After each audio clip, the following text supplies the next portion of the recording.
신바람 사연 아파트. 오늘의 사연 시작하겠습니다. 31살 여자입니다. 결혼식 날짜가 얼마 남지 않았는데 참 여러 가지로 생각이 많이 드네요. 제가 살고 있는 지역은 부산입니다. 저희 부모님은 작은 식당 하나 운영하고 계시고 대박집까지는 아니지만 그래도 한 번쯤은 들려봐야 할 맛집으로 아는 사람들 사이에서는 소문이 자자해서 평소에도 손님이 그럭저럭 있는 편이고 특히 휴가철에는 정신이 없을 정도로 바쁜 가게를 하고 계세요. 한 자리에서 오래 하셔서 단골 손님이 많은 가게입니다. 장사하는데 남는 거 없이 한다고 하면 당연히 거짓말이겠지만 그래도 가족들 먹는 밥이라 생각하고 운영하시는 철칙을 가지고 계셔서 생각만큼 많이 남기지는 않으세요. 그래도 성수기인 휴가철에는 회전율이 엄청나기 때문에 그때 버는 돈은 거의 남는 거라고 보시면 됩니다. 부모님이 장사로 돈을 어느 정도 버셨지만 진짜 돈을 번 건 사실 부동산이에요. 한참 장사 잘하실 때 그래도 큰 돈을 벌게 되셔서 두 분이 가게 접고 은퇴하시면 노후에는 유유자적하게 보내시겠다고 광안대교 보이는 바다전망 아파트를 매매하셨고 세를 주고 있었거든요. 우스갯소리로 하는 말이지만 장사 40년 해서 모은 돈보다 4년 사이에 아파트 값이 올라서 번 돈이 크다고 하실 정도로 집값이 순식간에 엄청나게 올랐습니다. 장사도 잘 되고 부동산으로 큰 돈도 버셨지만 코로나 시국에 손해를 많이 보셨어요. 영업시간 제한과 거리두기로 자영업자들 죽어나간다는 소리가 곳곳에서 들려오는데 저희 부모님 식당이라고 해서 그걸 피해갈 수는 없었지요. 평소 하던 장사에도 타격이 컸지만 가장 힘들었던 게 1년 중 가장 큰 돈을 버는 휴가철이 돼도 관광객 수가 줄어들었으니 그때 버는 돈이 주 수입원이었던 부모님 가게는 타격이 컸지요. 원래는 성수기 때 직원들도 더 뽑아서 쓰고 그랬는데 몇 달이면 끝날 줄 알았던 그 상황이 1년이 되고 2년째가 되니까 버티기가 힘들더라고요. 오래같이 일하신 분들도 결국 가게 사정 때문에 그만두시는 사람도 계셨고 아예 은퇴하시는 분들도 계셨어요. 그때 부동산은 한참 오르고 있었으니 솔직히 손해본 건 아니었지만 언제까지 지속될지도 모르는 상황에 한참 잘 오르고 있는 집을 정리해서 손해를 메꾸자니 세금으로 나가는 돈도 크고 이래저래 그게 해결 방안이라는 생각이 들지 않았습니다. 당시에 저는 원래 지역에 있는 중소기업에서 회사원으로 일을 하고 있었는데 처음에는 가게에서 손해보는 돈을 제 월급으로 대신 메꾸고 있다가 도무지 답도 안 보이는 상황에 결국 제가 회사를 그만두고 부모님 가게에서 일을 하기로 했습니다. 제 월급이 뭐 얼마나 대단한 돈도 아니고 제 월급으로 다른 직원들 인건비 내주는 상황이었으니 부모님 입장에서는 직원 수를 줄이고 제가 일하는 편이 덜 손해를 봤기 때문이었어요. 그때 가장 힘들었던 건 부모님 사정을 뻔히 아는데 제 월급 챙겨달라고 할 수가 없어서 제가 몸으로 때우고 있기는 했지만 그렇다고 해서 벌던 만큼의 월급을 보장해 달라고 할 수 없었기에 거의 무급으로 일하다시피 했습니다. 결혼을 준비하고 있던 남자친구는 원래는 서울 사람이고 다니던 회사가 지사가 있었는데 그게 부산에 있었어요. 코로나 시국이 오기 훨씬 전부터 혼자 부산에 내려와서 살고 있었고 어쩌다가 인연이 닿아서 연애를 시작하게 되었습니다. 남자친구는 제가 부모님 가게를 돕는 걸 반대를 했어요. 제 월급이며 모아둔 돈까지 부모님 가게로 들어가는 걸 알고 있었는데 솔직히 그 상황을 반기는 사람이 어디 있겠어요. 거부감을 느끼는 건 당연하다고 생각했습니다.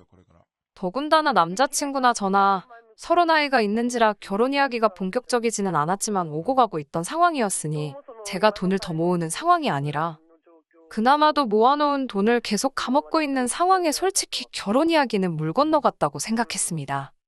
부모님께서는 항상 그 상황에 대해서 제게 늘 미안하다고 하셨고 제가 들였던 돈은 노후 대책인 아파트를 팔아서라도 꼭 갚겠다고 하셨기에 솔직히 부모님이 제 돈을 떼먹을 거라 생각하지는 않았습니다만 남자친구의 경우에는 항상 가족끼리 돈으로 얽혀서 좋을 것 없다면서 이 상황을 부정적으로 받아들이고 있었어요. 제 돈이 못해도 4천만 원 정도 묶여버린 상황이었거든요. 애초에 남자친구 계획은 저희가 결혼하게 된다면 서울에 있는 본사로 복귀해서 서울에서 결혼 생활을 하고 싶어 했기에 더더욱이 돈 한 푼이 아쉬운 상황에서 특히 제가 회사를 그만두고 부모님 가게에서 일을 시작하기로 했다는 말을 들었을 때는 거의 헤어지자는 소리까지 들을 뻔했습니다. 그러던 와중에 부모님께서 제안을 해오셨어요. 노후 대책으로 가지고 있는 집에 일단 신혼집으로 쓰면 어떻겠냐고 제안을 하셨습니다. 혼수나 그런 것들은 다 채워줄 것이고 가정가구 같은 것들이야 나중에 저희가 정말 서울로 삶의 터전을 옮기게 된다면 그냥 가져가기만 하면 되는 부분이었으니 말이지요. 그리고 상황이 나아진다면 부모님은 제 돈을 제일 우선순위로 해서 갚아줄 것이고 최후의 최후까지 다른 방도가 없다면 집을 팔아 돌려주면 되지 않느냐고 말씀하셨습니다. 부모님을 돕고 있던 그 상황을 반대하던 남자친구는 부모님의 제안이 나쁘지 않다고 생각했는지 그렇게 하자고 했고 그때부터 천천히 결혼 준비를 시작하게 되었습니다. 그리고 상황은 올해 초부터 점점 나아지기 시작했어요. 사회적 거리두기도 점점 완화되기 시작했고 그와 동시에 부모님 가게도 다시 제자리를 찾아가기 시작했고요. 올해 여름에는 다시 휴가철을 맞아서 가게에 대기표까지 받아서 식사를 하고 가는 손님들까지 생기기 시작했고 직원이 모자라게 되어서 새 직원까지 뽑아가며 장사를 하게 되었습니다.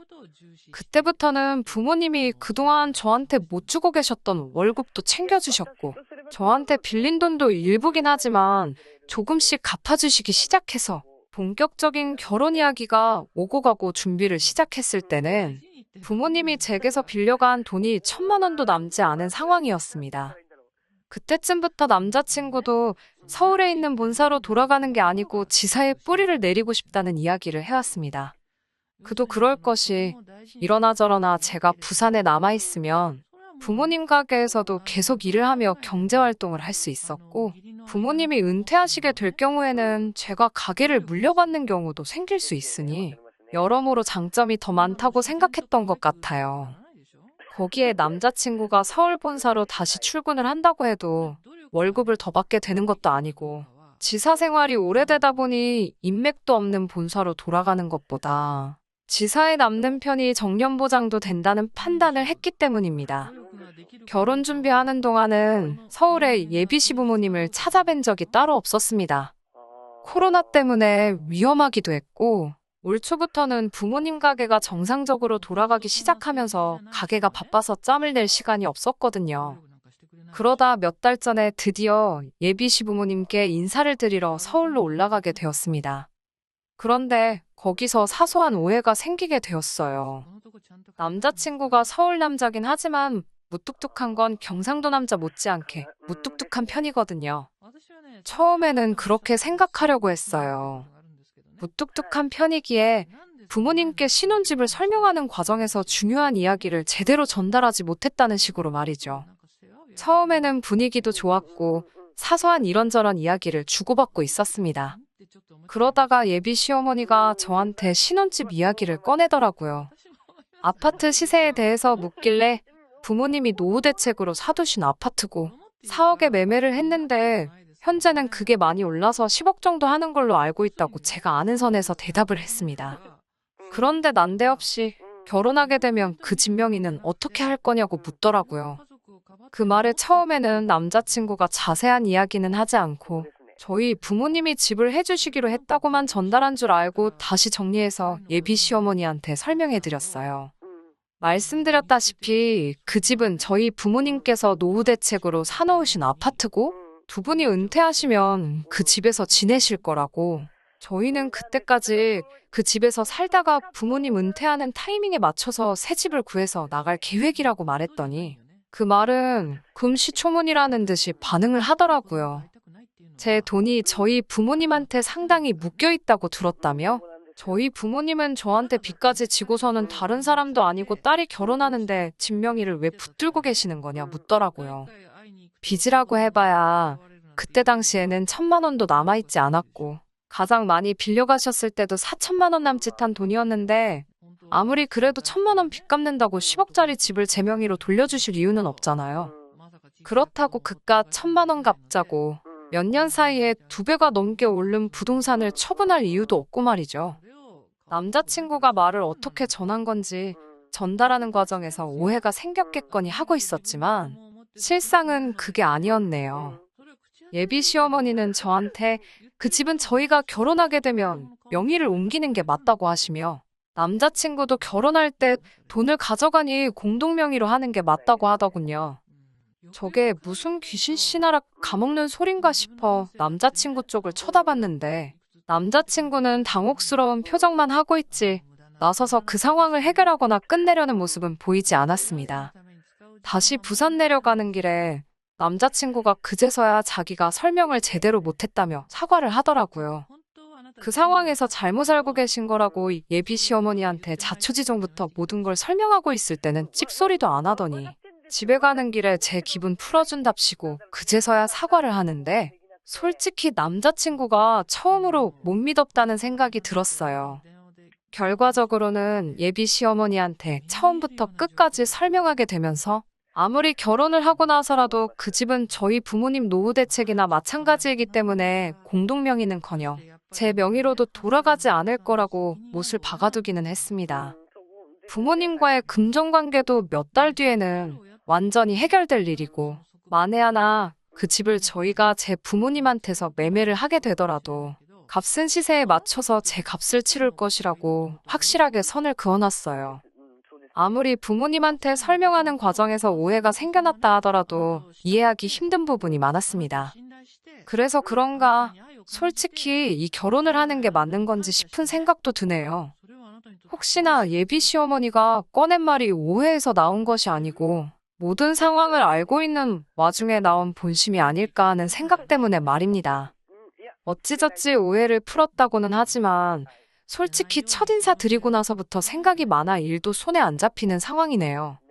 이미 5년 가까이 연애를 했고 남자친구도 거의 저 때문에 서울 본사 돌아가는 거 포기하고 부산에 뿌리 내리기로 했는데 사소한 오해 때문에 결혼을 뒤집어버리는 게 맞는 건가 싶기도 하고 고민이 참 많네요. 그냥 넋두리나 해보는 겸 이렇게 사연을 보내봤습니다. 안녕하세요. 오랜만에 다시 인사드리네요. 결론부터 먼저 말씀드리자면 결혼식을 열흘도 채 남기지 않은 상황에서 남자친구와는 끝내 파혼하기로 했습니다. 애초에 그런 오해가 생긴 뒤로 파혼 생각을 안 한 것도 아니지만 오해도 풀었고 그동안 길게 만나온 시간도 있으니 좋은 게 좋은 거라고 생각하기로 했었거든요. 그런데 실상은 그게 아니었네요. 애초부터 저나 저희 부모님을 아주 물러보고 있었던 겁니다. 오해 풀고 나서 결혼 날짜까지 잡았고 결혼 준비 하나씩 해나가고 있었어요. 식은 부산에서 올리기로 했습니다. 아무래도 남자친구도 직장 생활을 내내 부산에서 해왔다 보니 가족 친지분들 서울에서 부산 내려오는 버스 대절해드리고 식은 삶의 터전인 부산에서 올리는 게 맞다고 합의를 했었거든요. 식 날짜까지 잡아놓은 상황에서 전세로 살고 있던 분들이 나가게 되면서 집이 빈집이 되었습니다. 그 와중에 어찌저찌 부모님이 저에게서 빌려간 돈은 전부 돌려받았고 부모님께서 어차피 고쳐서 살 집인데 저한테 그동안 빌렸던 돈도 있었고 하니 이자 내주는 셈 치고 리모델링하고 인테리어를 해주기로 하셨어요. 어차피 언젠가는 부모님께 돌려드려야 할 집이었지만 그래도 신혼집이었으니 인테리어는 최대한 저희가 원하는 대로 하게 되었습니다. 원래도 신축에 가까운 아파트였는데 리모델링 해놓으니까 더 번지르르해졌더라고요.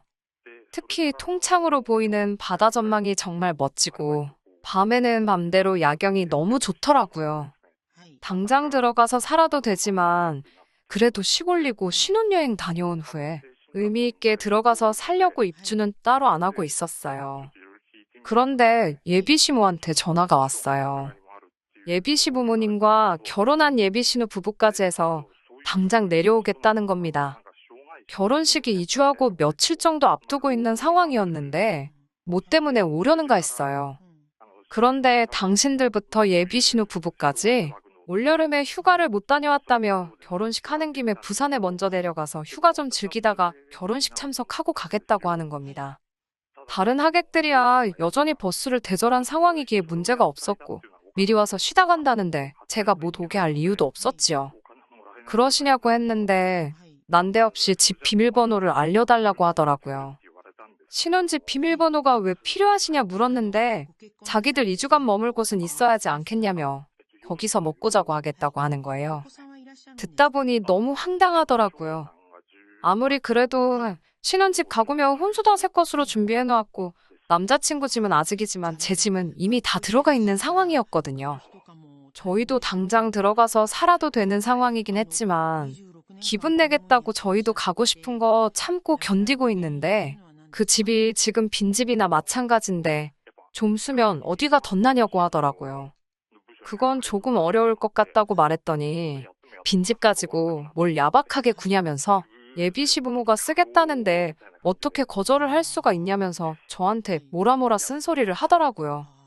해명할 필요까지 있나 싶었지만 그래도 그 집이 빈집인 이유를 설명하려는데 기분 나쁘다고 당신 할 말 다 하더니 전화를 그냥 끊어버리는 겁니다. 어이가 없어서 저도 다시 전화 안 했지요. 그런데 얼마 안 있어서 남자친구한테 전화가 오는 겁니다. 지 엄마한테 연락받았다고 하면서 저보고 왜 그러냐는 거예요.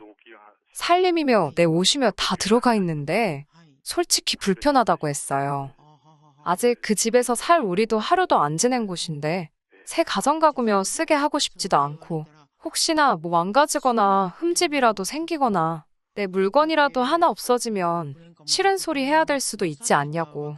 휴가차 오시는 거면 솔직히 부산에 관광호텔이 얼마나 많은데 좋은데 잡아드리면 되는 거 아니냐 했습니다.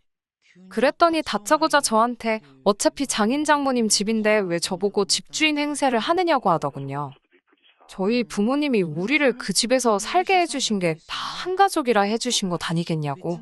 다른 사람도 아니고 이제 한가족이 되는 사람들인데 왜 남처럼 대하냐고 하면서 집 가지고 제가 갑질을 하려고 둔다는 거예요. 그리고 그런 저희 마음 씀씀이가 결국에는 제가 저희 부모님을 욕보이는 거나 마찬가지라고 하는 겁니다. 저희 부모님을 욕보이는 일이라길래 저희 부모님한테 곧바로 전화를 걸었어요. 이러이러한 상황인데 어떻게 해야 물으니 저희 부모님도 그건 아닌 것 같다. 딱 잘라 말해줬습니다. 남자친구 표정이 말이 아니더군요. 이미 다 정리된 상황인데 불만이 아주 많다는데 계속해서 궁시렁대더라고요. 저희 부모님이 예비시가족 머물 숙소를 구해줘야 한다는 겁니다. 그것도 바다 전망 보이는 아주 고급 호텔 이야기를 하면서요. 왜 그걸 우리 부모님이 내셔야 하냐 했더니 저랑 저희 부모님이 자기 가족들을 집에서 머물지 못하게 어깃장을 부리고 있으니 우리 가족들은 부산 내려와서 어디서 머물러야 되냐 이런 소리나 하고 있는 겁니다. 애초에 결혼식 때 서울까지 버스 대절 비용도 저희 쪽에서 내는 거 아니냐, 예정된 것도 아니고 불쑥 찾아온다는데 그 비용을 왜 우리 부모님이 돈을 써야 하는 거냐고 했지요. 누가 봐도 억지를 부리는 건 자기 자신이었으니 남자친구도 더는 할 말이 없었나 봐요. 그러면 그냥 오지 말라고 한다고 하면서 예비 시부모 바람 맞히는 게 앞으로 네 결혼 생활에 어떻게 돌아올지 두고 보자고 하는 겁니다. 웃기지도 않더라고요. 전 그렇게 오라고 하고 싶으면 자기 돈 주고 숙소 잡아주면 해결되는 거 아니겠어요? 그런데 끝까지 지 돈 쓰지도 않고 자기 돈까지 써가면서 자기 가족들 2주 동안 부산 구경 시켜주는 게 수지타산에 안 맞는다고 생각한 건지 근데 제 앞에서 예비 시부모님한테 전화해서 그냥 오시지 말라 하더군요. 여기서 끝났으면 좋았겠지만 혹시나 촉이 안 좋아서 그날 저녁에 신혼집 가서 비밀번호를 바꿔놨어요. 아니나 다를까 남친 가족들이 부산 내려온다고 통보했던 날에 남자친구한테서 전화가 오더라고요. 이게 뭐 하는 짓이냐고 묻길래 너는 뭐 하는 짓이냐고 저도 똑같이 따져 물었습니다. 잔말 말고 비밀번호나 알려달라는 걸로 봐선 안 봐도 누구한테 현관문을 열어주려고 그러는지 딱 알겠더라고요. 오지 말라고 내가 보는 앞에서 연락하더니 안 들키면 그만일 거라고 생각했는지 그새 말을 바꿔서 자기 가족들 다시 내려오라고 했던 겁니다. 그날 저녁에 남자친구 퇴근하고 나서 아주 된통 난리가 났지요. 예비 시모가 그러더군요. 너 이래가지고 나한테 며느리 대접받을 생각하지 말라고 하면서 우리 아들이 서울 본사로 옮겨서 서울에 집 없고 그러면 내가 어떻게 하나 두고 보자 하는 겁니다. 신혼집 공동명의 안 한다고 할 때부터 알아봤다고 시골 깡촌에 살면서 돈 몇 푼 좀 있다고 꺼드럭거리지 말라더군요. 남자친구도 그렇고 예비 시모도 그렇고 뭘 그렇게 두고 보자고 하는 건지 이런 식으로 나오는데 제가 오래오래 두고두고 볼 사람이라고 생각했던 걸까요? 애초에 남자친구가 부산에 뿌리 내리기로 해서 저도 결혼 생각을 한 건데 이제 와서 서울로 다시 올라간다는 이야기를 하는 것도 어이가 없더라고요. 안 봐도 뻔하죠. 기댈 곳도 없고 솔직히 이제 경력도 단절돼서 취직도 못하는 제가 서울 올라가서 뭐 하겠어요? 결혼하고 나서 남자친구는 말 바꿔서 서울로 저 데리고 올라갈 계획인 거고 지독한 시집살이가 예정돼 있는 건 안 봐도 뻔한 일이잖아요. 오히려 술술 결혼 후 저를 어떻게 할 생각인지 전부 다 말해주는 게 고마울 정도였습니다. 그래서 결혼 10일 앞두고 파혼하자고 했습니다. 애초에 처음에 친정부모님 집을 돈 한 푼도 안 내고 공동명의를 한 해 만에 하면서 치사하다 할 때부터 알아봤어야 했는데 남자친구가 중간 역할만 잘해주면 문제 없을 거라고 생각했던 제가 잘못한 거지요. 그깟 결혼 꼭 오래 연애했다고 해서 책임감 느끼고 해야 할 필요도 없는 거였는데 좋은 점만 보려고 했던 제 잘못이죠. 끝까지 들어주셔서 감사합니다. 오늘의 사연은 여기까지입니다. 구독과 좋아요, 알람 설정 부탁드리고 더 좋은 사연으로 다시 찾아뵙겠습니다. 감사합니다. 신바람 사연 아파트 오늘의 사연 시작하겠습니다. 안녕하세요. 어머님과 남편의 정체를 알아차리고 불이 나게 탈출한 30대 여성입니다. 제 얼굴에 침 뱉기 같아서 어디 가서 말도 못하고 여기에 이야기하러 왔어요. 3년 연애 끝에 결혼한 남편과 저는 같은 대학을 졸업한 동문입니다. 학교를 다니는 동안 특별히 친하게 지낸 건 아니지만요. 남편은 2학년을 마치고 바로 군대에 갔고 저도 저대로 휴학과 어학연수를 다녀오면서 서로 마주칠 일이 별로 없었거든요. 그나마 같은 전공에 같은 동아리 활동을 했다 보니 연락이 끊어지지는 않는 정도였네요. 졸업 후에는 종종 서로 안부를 묻고 지냈습니다. 하지만 아무래도 딱히 이야깃거리가 없다 보니 대화라고 부를 수준은 못 되었네요. 그러다 남편이 제가 다니는 회사 근처로 이직을 해오면서 갑자기 연락에 빈도수가 잦아졌습니다. 주로 맛집에 대한 이야기였지만요. 그러다 언젠가 남편이 기가 막힌 맥주집을 발견했다며 자기가 살 테니 나오라고 하더라고요. 사실 맥주는 핑계 같았지만 저도 남편이 어떻게 변했을지 궁금하기도 했고 왠지 설레던걸요. 그리고 그날을 계기로 저희는 빠르게 가까워졌습니다. 얼마 지나지 않아 결혼을 전제로 사귀는 사이가 되었고 1년의 교제 끝에 결혼까지 하게 되었으니까요. 정말이지 사람 일이란 건 예상할 수가 없는 것 같네요. 대학교부터 지금까지 10년이 넘는 세월이었고 저에 대해서 누구보다 잘 아는 사람이 남편이고 남편에 대해서 누구보다 잘 아는 사람이 저라고 생각했습니다. 그렇기에 저와 남편이 만들어갈 결혼 생활에 누구보다 자신이 있었습니다. 우리는 평생 행복하게 100년애로 할 수 있을 거라고요. 하지만 결혼 생활이라는 건 둘만 가지고는 되는 일이 아니더라고요. 돌이켜 생각해보면 그 시작은 어머님이셨습니다. 저희 어머님은 직접 만나보시면 아시겠지만 보기엔 지극히 평범하신 분입니다. 어차피 제가 왜 이혼하게 되었는지 말씀드리려면 저희 시부모님에 대해서도 이야기를 해야 하니까 아예 시부모님과 시댁에 대해 먼저 말씀을 드릴게요. 남편이 말하기론 아버님께서는 평생 한 직장만 다니시다가 몇 년 전 퇴직을 하셨다고 했습니다. 다니시던 회사가 중견기업까지는 아니어도 제법 큰 중소기업이었기에 처우가 나쁘지는 않았다고 해요. 하지만 세 자녀를 키우기엔 넉넉지는 않으셨고 그래서 남편이 학교를 다니던 시기에는 어머님께서 학습지 방문교사 일을 하셨다고 하더라고요. 아무튼 지금은 두 분 다 일하지 않고 계십니다. 생활은 자식들이 보내주는 용돈과 연금으로 충당하고 계시고요. 한편 저희 부모님께서는 원래 동네에서 작은 마트를 운영하셨습니다. 학생들을 상대로 하는 마트였기에 솔직히 큰 돈을 버신 건 아니었지만 저희 세 식구 먹고 사는데 부족함은 없었던 걸로 알아요. 그러다 제가 고등학교에 들어가던 시기에 사정이 달라졌습니다. 할아버지께서 돌아가시면서 저희 아버지 앞으로 작은 건물을 하나 남겨주셨거든요. 저희 아버지께선 전혀 모르고 있던 재산이라며 굉장히 놀라워하셨습니다. 할아버지께선 살아생전에 구멍난 양말은 물론이고 비닐봉지 하나 허투루 버리지 않으셨을 만큼 아끼며 사셨기에 아버지는 물론이고 저나 어머니도 지금까지 정말 감사하게 생각하고 있습니다. 아무튼 할아버지의 유산 덕분에 저희 집은 경제적으로 어느 정도 여유를 갖게 되었어요. 이후로 아버지께선 운영하시던 마트를 접으셨고 현재는 건물 관리 일을 하고 계십니다. 건물에서 나오는 새가 많지는 않지만 그래도 어머니와 아버지 두 분이서 쓸 건 쓰고 아낄 건 아끼며 사시기에 충분하다고 들었어요. 솔직히 제 재산이 아니다 보니 크게 관심을 두지 않아서 구체적인 내용은 저도 잘 모르겠네요. 이와 같이 남편과 제가 처한 상황이 조금 다르기는 했지만 그렇다고 해서 제가 남편보다 낫다, 남편이 저보다 부족하다 그런 생각은 하지 않았습니다. 말 그대로 시부모님 재산이고 친정부모님 재산이지 저희가 왈가왈부할 문제가 아니라고 여겼지요. 그저 저희 앞가림이나 잘하고 살자는 생각뿐이었지요.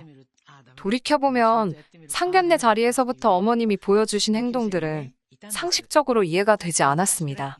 시부모님이 생각보다 일찍 도착하셔서 먼저 룸에 들어가 계셨고 저희 부모님도 늦지 않게 도착을 하셨는데요. 저희 어머니가 룸에 딱 들어서자 여자분들은 아실 거예요. 뭐라고 해야 하나 사람을 위아래로 훑어보는 그 눈빛 있잖아요. 본능적으로 그럴 수도 있지요. 물론.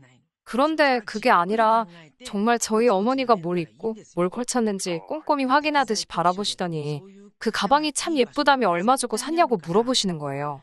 정말 안녕하세요 다음에 나온 말이 가방 이야기였어요. 순간 저나 남편은 물론이고 어머님을 제외한 모두가 당황하고 말았지요. 저희 어머니께서 이걸 대답을 해야 하나 말아야 하나 싶으셨는지 이러지도 저러지도 못하고 어정쩡하게 웃고만 계셨기에 제가 너스레를 떨며 저희 아버지가 선물로 사주신 거라 어머니는 잘 모르실 거라고 대답했습니다. 어머님께서는 친정어머니의 가방에서 눈을 떼지 못하셨고 예단과 혼수 등의 이야기가 나왔을 땐 당신은 따로 바라는 건 없고 백이나 하나 받았으면 좋겠다 하시더라고요. 속이 훤히 보이는 그 말씀에 황당하기도 하고 어이가 없기도 했지만 하지만 곧이어 집 이야기가 나오자 어머님께선 다 큰 자식들이 결혼하는데 부모가 해줄 게 뭐가 있겠냐입니다. 그러면서 당신은 3천만 원이 최대라고 하시더군요. 당시 남편이 모아둔 돈은 4천이었습니다. 아무리 제가 시댁 재산에 관심이 없다고 해도 그래도 3천만 원은 좀 야속하다 느껴졌어요. 저희 친정부모님께선 1억 정도를 생각하고 계셨고 저도 모아둔 돈이 6천이 있었으니 더 황당하게 느껴졌던 것도 같아요. 친정부모님께선 돈이란 게 원래 있다가도 없고 없다가도 있는 거니 크게 개의치 말라 하셨습니다. 그래도 사윗감 하나는 마음에 든다며 그대로 결혼을 진행하라고요. 몇몇 친한 친구들이 기우는 결혼은 하는 게 아니라면서 저를 말렸지만 사람 마음이 그렇게 쉽게 단념이 되나요? 저 역시 친정부모님과 마찬가지로 돈 때문에 좋은 사람을 놓칠 수는 없다고 생각했네요. 그렇게 저희는 양가 어른들의 축복을 받으며 부부의 연을 맺었습니다. 제가 전셋집을 구하고 남편이 결혼식과 신혼여행 그리고 혼수에 들어가는 비용을 부담했습니다. 혹시나 남편이 미안해할까봐 제가 나서서 괜찮다고 신경 쓰지 말라고 했어요.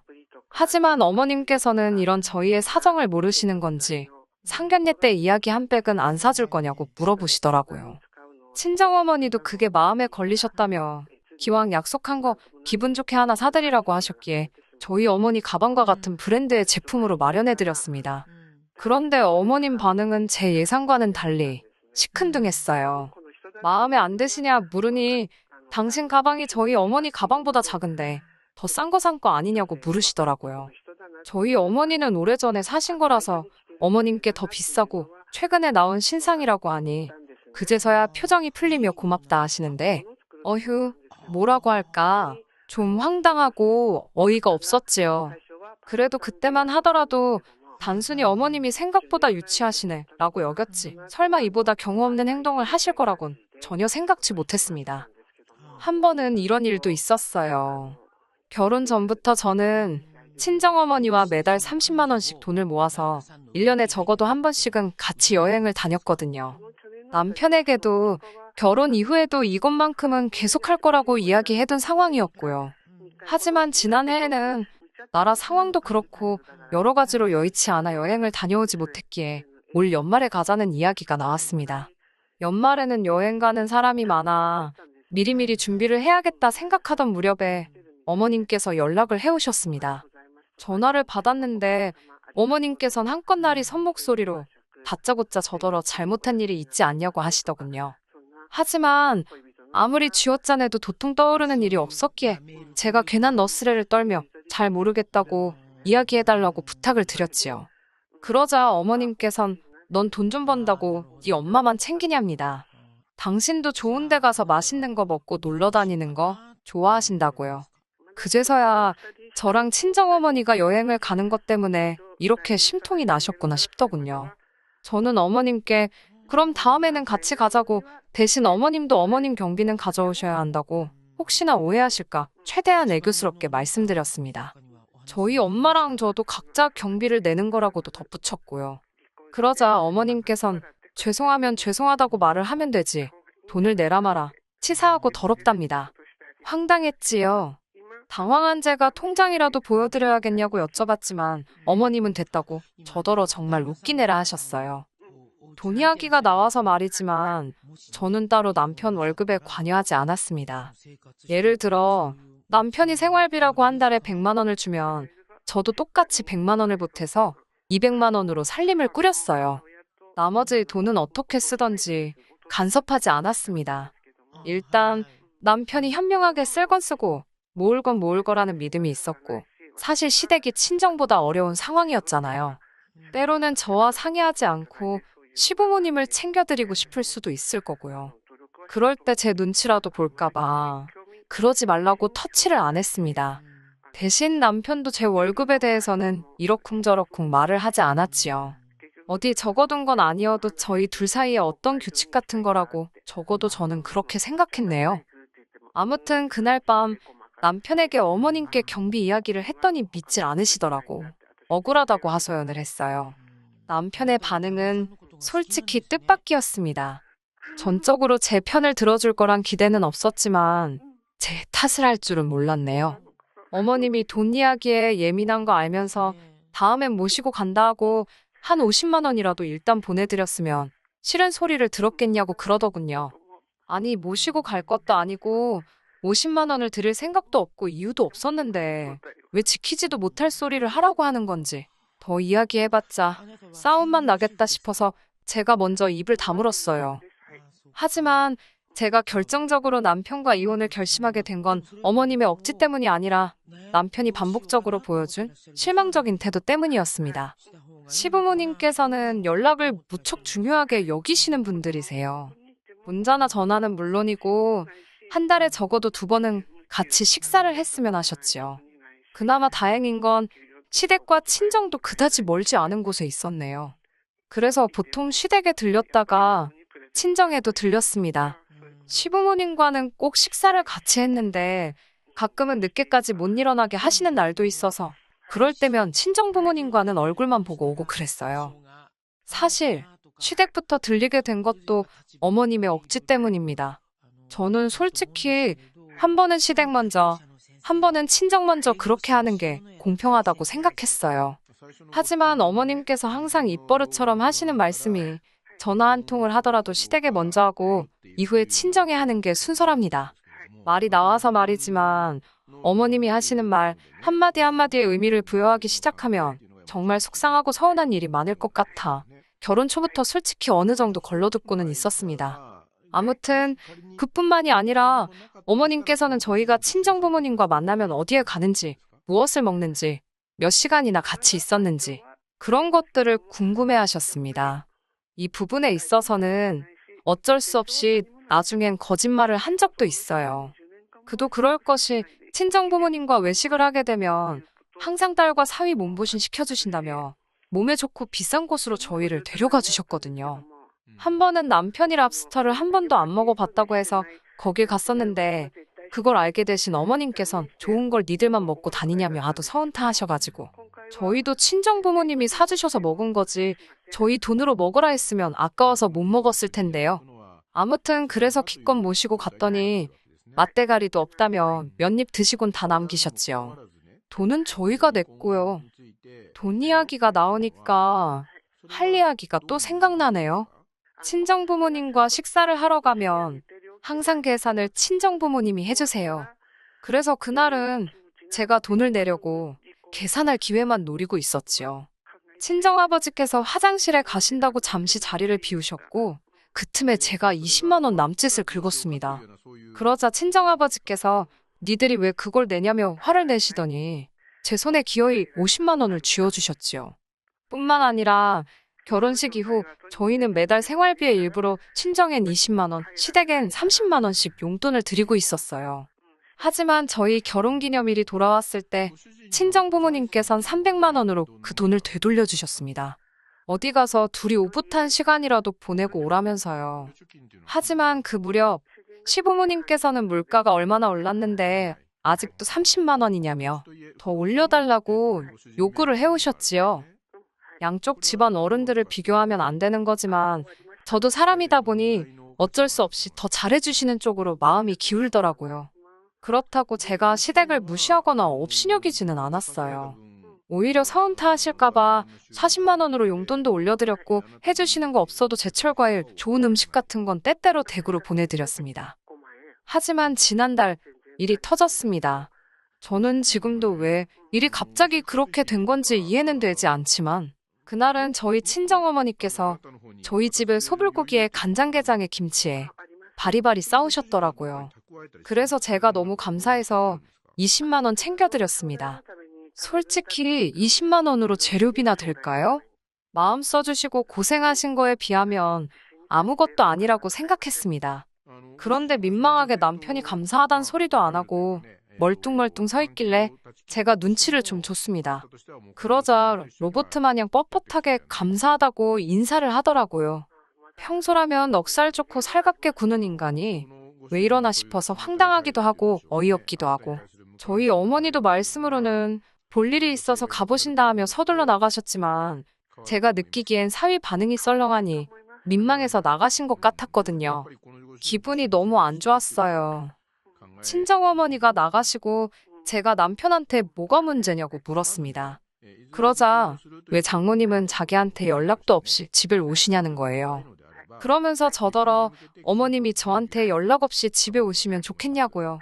솔직히 제 입장에서 친정어머니가 오시는 거랑 어머님이 오시는 건 완전히 다른 이야기잖아요. 친정어머니는 뭐 하나라도 더 주러 오시지. 제가 살림을 잘하고 있는지 어쩐지 흠을 잡으러 오시는 것도 아니고. 하지만 어머님께선 오시면 이것저것 다 열어보시고 훈수를 두신단 말입니다. 그리고 어떤 장모가 사위한테 연락을 하고 집에를 오나요? 보통은 날이랑 이야기하지. 제가 어이가 없어서 도대체 왜 시비를 거냐고 하니까 자기가 지켜봤더니 제가 친정에만 잘하는 게 눈에 보인답니다. 저더러 한 번이라도 자기 부모님 손에 따로 용돈 쥐어드려 본 적 있냐면서 아까 자기가 장모님 돈 드리는 거 봤다고. 돈 벌어서 다 친정에 퍼주는 거냐입니다. 친정에 해주는 거 좋다. 그러면 시댁도 해줘야 하는 거 아니냐고요. 저도 너무 억울해서 지금 냉장고에 들어있는 반찬들을 보고도 그런 소리가 나오냐 물었습니다. 어머님께서 나한테 머리끈 하나 사주신 적 있냐고. 그래놓고 무슨 용돈이냐고. 나도 사람이라서 그런 어머님 아버님께 서운한 적 있고 섭섭했지만 그래도 무시한 적은 없다. 그렇게 속상하면 너도 네 돈으로 챙겨드리라고 왜 갑자기 난리냐고 따졌어요. 그러자 남편이 저더러 며느리로서 시부모님 용돈 좀 챙겨드릴 수 있는 거지. 제가 주면 어디 덧나냐입니다. 그 소리를 들으니 정말 머리가 뚜껑이 있다면 열리는 게 이런 거구나 싶더라고요. 너는 그렇게 맨날 얻어먹기만 하면서 우리 부모님한테 돈 10만 원 드려본 적 있냐고 따져 물으니 자기가 안 드려도 장인 장모님은 돈이 많지 않냐입니다. 원래 있는 사람이 좀 베풀고 사는 거라며 가족끼리 그런 걸 왜 계산적으로 따지냐고요. 눈치채셨겠지만 남편 말은 앞뒤가 전혀 맞지 않았습니다. 그 자리에서 그런 남편의 헛소리를 듣고 상대해야 하는 제 심정은 어땠겠어요? 결국 저도 해서는 안 될 말을 하고 말았습니다. 해온 것도 없으면서 바라는 게 왜 이렇게 많냐고, 왜 시비를 걸고 그러냐고요. 그러자 남편이 저더러 그것 보랍니다. 속으로 자기를 무시하고 있었던 게 맞대요. 자기를 무시하고 시부모님을 무시하니까 저딴 소리를 하는 거라나. 그러면서 먼저 이혼하자 그러대요. 귀책 사유가 저한테 있답니다. 아내돌이 며느리돌이를 못하면 옛날엔 쫓겨났다면서요. 어이가 없어서 코웃음을 치며 무서워 죽겠다고 그래 이혼하자 했습니다. 그러니까 이 인간이 아차 싶었는지 생각할 시간을 줄 테니 반성부터 하라네요. 어이가 없어서 협의로 갈 건지 소송으로 갈 건지 너나 생각하라 했습니다. 남편 꼬라지를 볼수록 괘씸하고 열이 받아서 돌이킬 수 없는 강을 건넜다 싶어요. 솔직히 남편이 싹싹 빌고 숙이고 들어오면 봐줄까 싶었는데 오히려 어머님 아버님까지 어떻게 장인 장모가 사위를 어려워하질 않냐며 다 들었다고 가만 못 넘어간다고 난리 부르스를 추셔서 어디 한번 해보고 싶으면 해보라고 말하고 저도 변호사 찾아가서 이혼 소송 준비했네요. 그냥 있었으면 그래도 남편과 잘 풀어서 그냥 넘어가던지 정 안 되겠으면 합의 이혼이라도 했을 텐데 말입니다. 제가 돈이 뭐가 아쉬웠겠어요? 변호사 비용으로 얼마가 들던 그 집구석의 위자료만 뜯어낼 수 있게 해달라고 했습니다. 돈으로 아쉬운 건 그 집이니까요. 돈 벌자고 하는 게 아니라 이혼당하고 위자료도 뱉어내고 기분 더러우라고 한 거예요. 그렇게 안 해도 되었을 자식 이혼까지 시키고 안 내도 되었을 위자료까지 뱉어내게 만들었습니다. 위자료 얼마 나오지는 않았지만 마지막까지 한 방 먹여주고 나왔다는데 의의를 두려고요. 아내한테 며느리돌이 운운하면서 사실은 자식돌이 대리효도를 강요한 대가가 이 정도일 줄은 생각도 못했을 거예요. 적당히 챙겨주고 그냥 넘어가 줄 때 끝냈어야지. 다른 건 몰라도 이렇게 탈출하게 돼서 속 하나만큼은 정말 후련하네요. 끝까지 들어주셔서 감사합니다. 오늘의 사연은 여기까지입니다. 구독과 좋아요, 알람 설정 부탁드리고 더 좋은 사연으로 다시 찾아뵙겠습니다. 감사합니다. 신바람 사연 아파트 오늘의 사연 시작하겠습니다. 현재 서울에 거주 중인 34살 여자입니다. 결혼한 지는 올해 3년 차예요. 원래 제 성격이 무슨 일이건 간에 제 이야기를 여기저기 다 이야기하고 다니는 성격은 아닌데 이번만큼은 꼭 이야기해야겠다 싶어 이렇게 사연까지 적어 보내게 되었습니다. 여기 올라오는 사연들 보면 언제나 문제는 시댁에서부터 시작을 하잖아요. 저 역시도 마찬가지였습니다. 처음에는 시부모님이 너무 쿨한 성격이라 생각할 정도였고 10월 드는 저와는 거리가 먼 이야기라 생각했어요. 결혼 후에 시댁에 찾아뵐 일이 생기면 오히려 저희가 오는 걸 너무나도 귀찮아 하셨거든요. 괜히 저희 오면 집 청소도 해야 하고 식사 준비도 해야 하고 여간 번거로운 게 아니니 시간 있으면 그냥 둘이 어디라도 놀러나 가라는 식이셨지요. 그런데 알고 보니 그건 다 신우 때문이었습니다. 남편은 저보다 4살 연상이고 신우는 남편과 연년생이고요. 그런데 신우는 그 나이 먹도록 아직 결혼을 안 했습니다. 시부모님이 저희가 시댁에 방문하는 걸 불편해하던 이유는 식사 준비고 집 정리고 그런 건 다 핑계에 불과했어요. 그냥 저희가 다녀오면 신우가 잘 살고 있는 저희 모습 보고 열등감이라도 느끼는지 저희가 가고 나면 집에서 그렇게 난동을 부리며 발작을 했다고 하더라고요. 그렇다 보니 시부모님도 차라리 얼굴 좀 안 보고 그러는 게 편했기에 저희 보고 오지 말라고 했던 것이었습니다. 저는 여태까지 그걸 시부모님이 쿨한 성격이라 며느리 부담 갖지 하지 않게 하기 위해 그러시는 거라 믿어왔고요. 신우 성격 이상한 것도 시부모님은 물론 남편도 다 알고 있던 사실인데 팔은 안으로 굽는다는 그 말이 결국엔 다들 신우를 위해서 제가 희생하는 게 당연한 거라 생각하고 있었다는 거네요. 제 본가는 지방에 있습니다. 저는 대학부터 시작해서 남편과 결혼해서 서울로 올라오기 전까진 계속 지방에서 거주하고 있었어요. 남편은 제가 다니던 회사 거래처와 연결된 회사에 다니고 있었고 본사는 서울에 있었는데 파견근무차 저희 지역에서 1년 조금 넘게 거주를 했었거든요. 어떻게 인연이 다 연애를 시작하게 되었고 남편이 서울에 있는 본사로 복귀하면서 몇 달 정도 주말 연애를 이어가다가 청혼을 받게 돼서 결혼까지 하게 되었습니다. 저한테는 쉬운 결정이 아니었어요. 대학도 본가 근처에 있는 지역에서 나왔고 회사 또한 같은 지역으로 취직을 했기에 제가 서울에 어디 기들곳 하나 있던 게 아니었거든요. 졸업 후부터 쭉 다니던 회사이기도 했으니 경력이 끊어지는 부분도 아쉽긴 했습니다. 허나 당시 여러모로 오래 몸담은 회사에 이래저래 실망스러운 부분도 있고 해서 여러 가지 생각이 많던 차였거든요.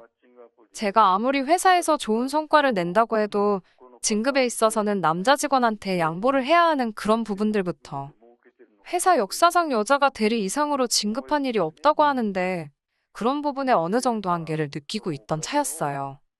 거기에 나중에 제가 결혼하면 막연한 계획이긴 했지만 아이는 제 손으로 직접 키우고 싶은 욕심도 있었거든요.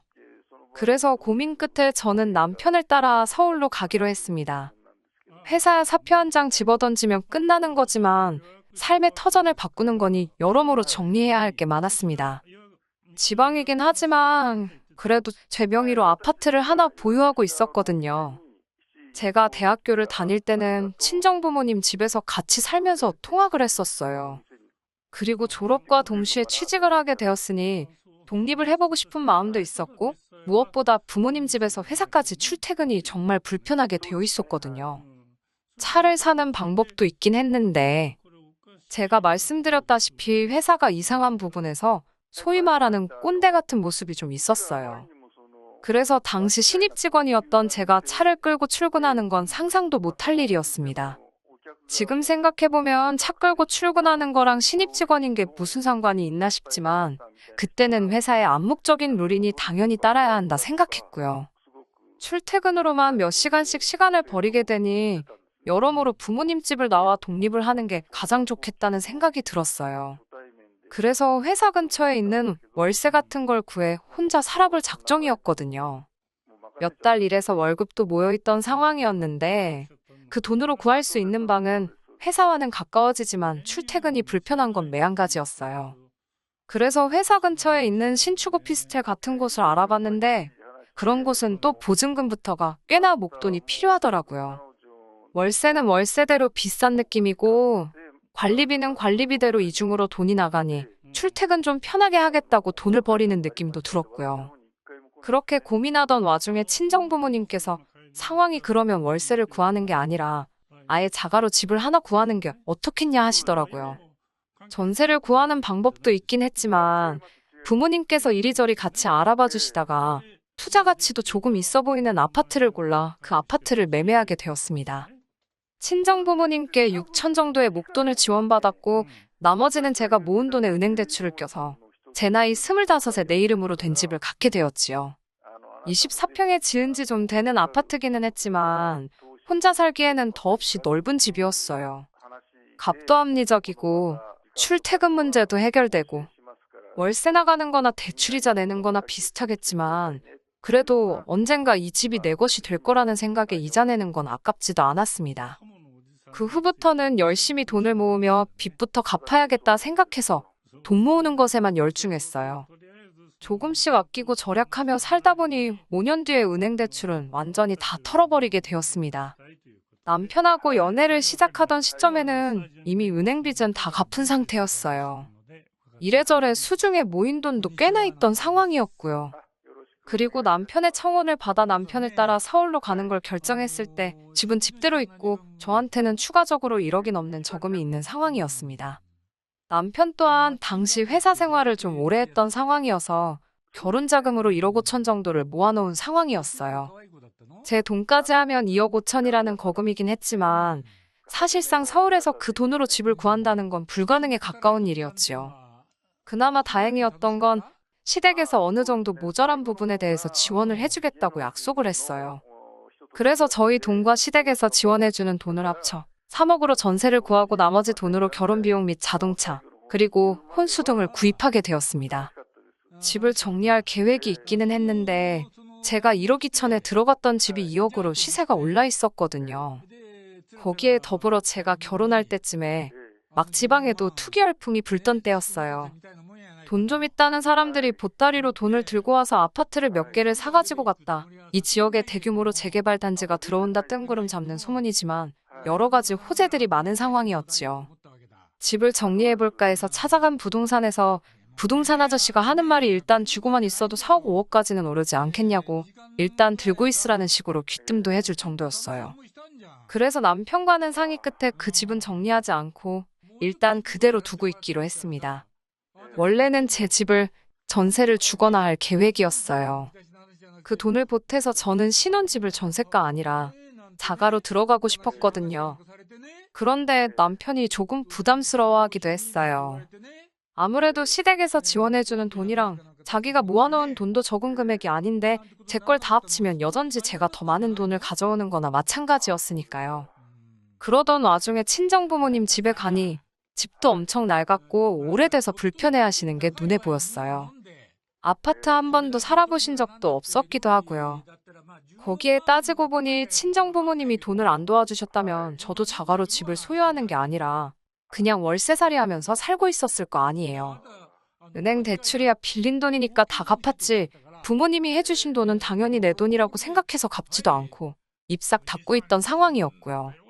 그 당시 6천이면 집값도 올랐지만 물가도 같이 따라 올랐잖아요.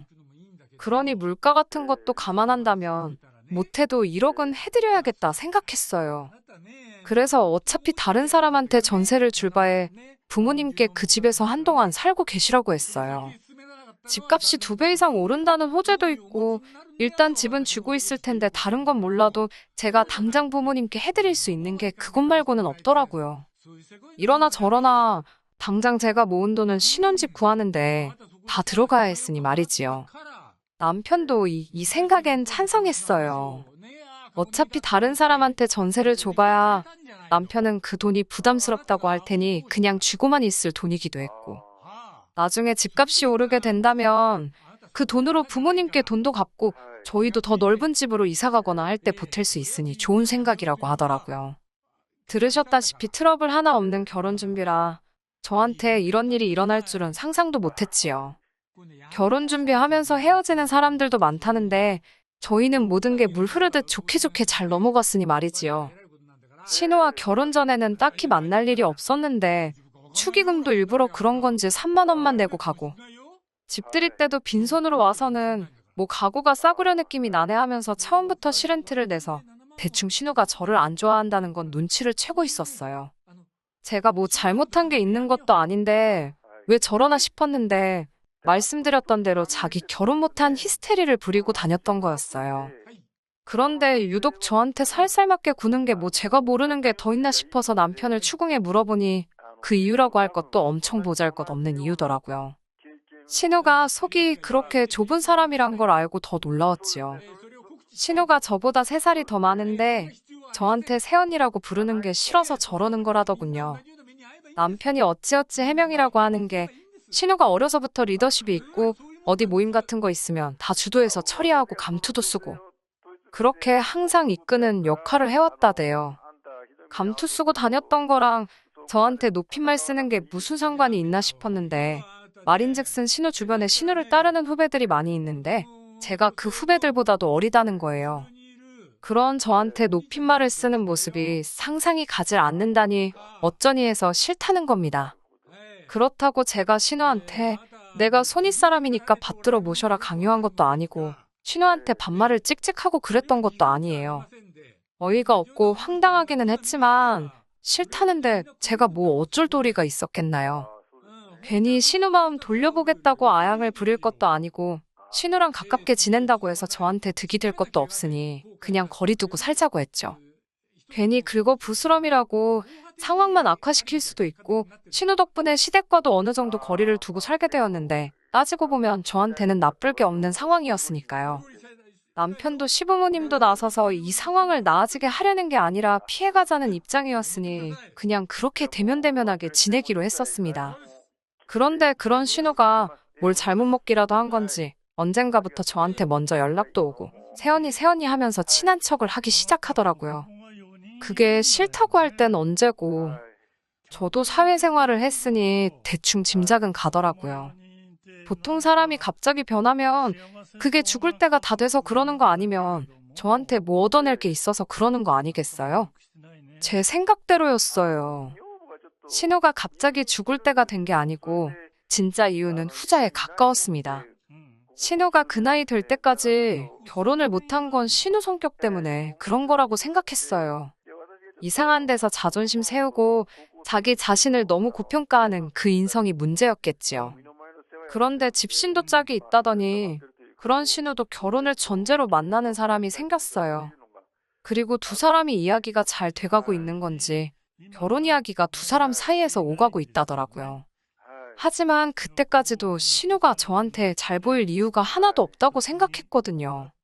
제 딴에는 신우가 결혼도 가까워졌으니 남자 쪽에 가정적인 여자임을 보여주고 싶어서 가족들과 잘 지내는 모습을 보여주고 싶어서 저러나 아니면 축의금으로 한돈 200만 원 정도 달라고 하려나 그 정도로만 생각을 하고 있었는데 제 예상을 아늑히 초월하는 부탁을 해오더군요.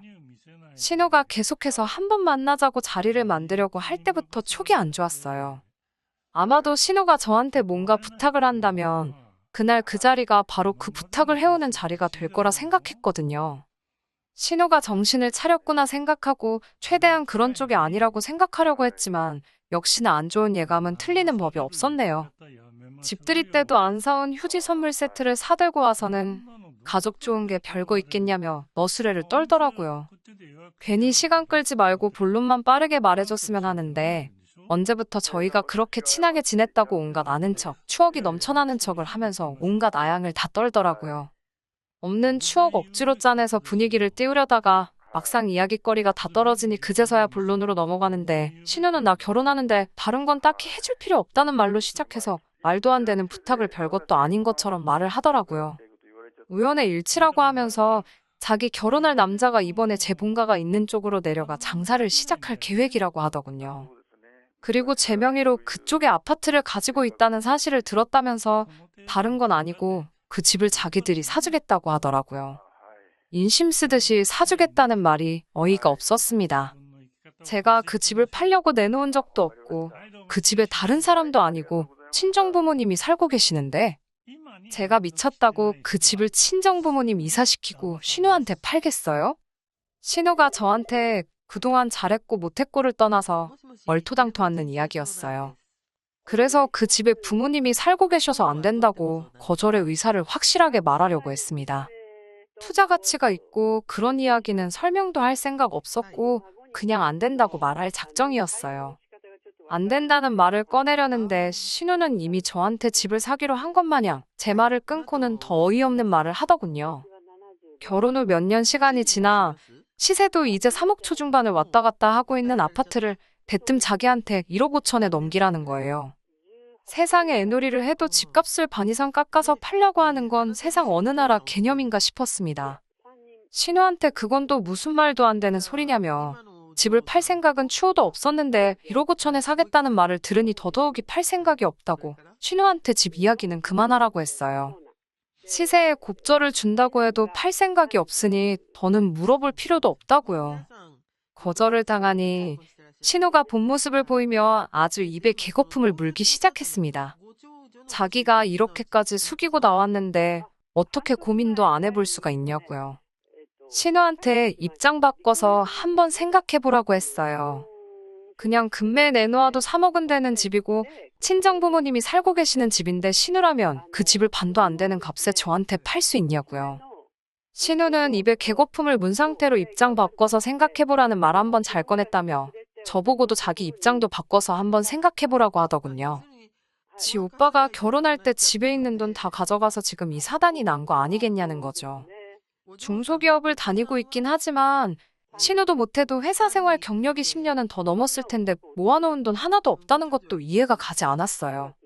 부모님이 도와주신 부분이고 집값이 오른 건 얻어 걸린 것도 있긴 하지만 저도 결혼할 때 1억 가지고 왔잖아요. 결혼할 때 시댁에서 지원해준 돈도 그래요. 그 돈이 결국 저희 신혼집 구하는 데 쓰이긴 했지만 시부모님이 그 돈을 저한테 주신 것도 아니잖아요. 그런데 그 돈을 들먹이면서 제가 그 돈을 받았으니 그 돈만큼 제 명의 아파트를 깎아서 자기한테 넘기라는 게 어느 나라 계산 방식인지 싶었습니다. 그런데 계속해서 신우는 저보고 그렇게 욕심부리면 말년이 험할 거라고 하면서 악담을 쏟아내더니 어디 한번 두고 보자는 식으로 으름장을 놓고 돌아갔어요. 자기 안 보고 살아도 좋냐는 식으로 말을 하고 갔는데 여태까지도 안 보고 산 거나 마찬가지인데 그 말이 통할 거라 생각한 건지 끝까지 어이없는 신우였습니다. 어차피 신우한테 그 집을 넘길 생각도 없고 한바탕 하기는 했지만 거절의 의사를 확실히 밝혔으니 다 끝난 일이라고 생각했어요. 그런데 집에 돌아오니 남편이 그래도 어떻게든 신우를 도와주면 어떻겠냐고 하는 겁니다. 신우의 억지보다 남편의 반응이 더 충격적이었어요. 신우랑 한바탕 하고 있는데 옆에서 거들지도 않고 상황만 지켜보던 것도 마음에 안 들었는데 이제 와서 저런 반응을 보이니 여태까지 같이 살던 그 사람이 맞나 싶었습니다. 생각해보니 앞뒤가 안 맞는 게 너무 많았어요. 특히 제 집에 관해서는 결혼 전에 시댁에 오픈을 한 적이 없었어요. 내 재산이긴 하지만 그거 가만두고 친정 부모님께 드리고 왔다는 식으로 받아들일까봐 싶어 숨기고 있던 사실이었거든요. 그런데 시부모님도 아니고 신우가 그 집에 대해서 알고 있다니 남편을 추궁하니 자기가 말했다 하더군요. 이번 기회 아니면 신우 시집은 다 간 거 아니겠냐. 성질 더러운 신우 등살에 힘들어하는 부모님 생각하니 그것도 딱하고 신우도 그 집을 싸게 얻으면 상대 쪽에도 면도 살지 않겠냐면서 저보고 다른 사람도 아니고 가족 일인데 저만 조금 희생하면 모두가 편해지는 거 아니겠냐대요. 만에 하나 신우한테 그 집을 넘긴다고 한들 친정 부모님이 살고 계신데 그건 어떻게 할 거냐 따졌지요. 그러니 남편이 두 분이야 원래 오래된 집에서 잘 살고 계시지 않았느냐 하면서 적당한 월세 구해드리면 되지 않냐더라고요. 그 말이 끝나기가 무섭게 저도 모르게 남편 뺨싸다기를 한 대에 올려붙여버렸어요. 그 뒤로는 남편하고 말도 한마디 하지 않고 냉전 중이에요. 이 와중에도 생각 바뀌었냐며 저를 떠보는 신우 연락이 저를 더 열받게 만드네요. 파리 안으로 굽는다는 말이 딱 이 상황이네요. 억지로 반대로 꺾어봐야 부러지기밖에 더 하겠나요. 빠른 시일 내로 이혼 전문 변호사한테 상담 좀 받아보려고 합니다. 저도 강경하게 나간다면 남편도 마음을 돌리지 않겠나 싶네요. 궁금해하시는 분들이 계셔서 이렇게 후기 보내드립니다. 일단 남편하고는 완전히 이혼하게 되었어요. 생각을 바꿀 모습도 보이지 않고 반성은커녕 이런 걸로 이혼하자고 하는 제가 괘씸하다는데 더 뭘 두고 봐야 하나 싶더라고요. 전후 사정을 알고 나니 이혼하는데 확신만 더 갖게 되었어요. 신우 남편 될 사람이 우연찮게 제 고향에서 장사를 하는 것도 아니었어요. 신우가 애초에 결혼 조건으로 제 집을 가져오기로 한 거고 그 남자는 딱히 하는 일이 없는 사람인데 집 살던 아낀 돈으로 그쪽에다가 뭐 체인점 같은 거 하나 낼 계획이었다대요. 시모까지 나서서 그럼 그 집을 안 팔아도 되니까 친정 부모님 내쫓고 거기서 신우 돈 모을 때까지 살게 해주면 안 되냐고 물어보는데 신우 먹고 사는 건 그렇게 중요한데 식가족 그 누구도 저희 부모님 생각해주는 사람 없더라고요. 그래서 이혼을 진행하게 되었어요. 남편은 오히려 이혼하자는 말에 기고만장해져서 재산 분할로 내 집 절반을 가져오겠다 으름장을 놓는데 좀 알아보고 그런 말 좀 하지. 결혼 전부터 가지고 있던 내 재산을 무슨 수로 자기가 가져가겠다는 건지 싶더라고요. 덕분에 이혼은 오히려 수월했네요. 오히려 전세로 들어간 돈에 제 돈도 껴있었으니 위자료며 재산 분할이며 이것저것 해서 제가 가져온 게 더 많아요. 혼수도 그대로 들고 와서 제 집에다 옮겨놨고요. 남편은 남은 돈 들고 시부모님 집으로 들어갔는데 시부모님도 이번에 꼭 신우는 시집을 보내야겠다고 생각한 건지 남편이 들고 온 돈 가지고 신우 시집을 보냈더라고요. 남편도 느끼는 바가 있었는지 저한테 연락해서 다시 합치자는 헛소리를 하더라고요. 평생 당신이 모은 돈 들여서 동생 시집 보내줬으니 부모님도 편해지고 당신도 행복한 거 아니냐고 영양가도 없는 소리 할 거면 열심히 돈 벌어서 신우 뒷바라지를 해주던 부모님 편하게 효도나 하라고 했어요. 저는 고향 내려와서 부모님 가지고 계신 돈하고 이혼할 때 들고 나온 돈에서 부모님하고 작은 가게 하나 차렸습니다. 잠깐 힘든 일이 있긴 했지만 힘들었던 거 자꾸 되새겨서 뭐 하겠어요. 앞날이 아직도 창창한데 제 행복 찾아가면서 열심히 살아보려고 합니다. 끝까지 들어주셔서 감사합니다. 오늘의 사연은 여기까지입니다. 구독과 좋아요, 알람 설정 부탁드리고 더 좋은 사연으로 다시 찾아뵙겠습니다. 감사합니다.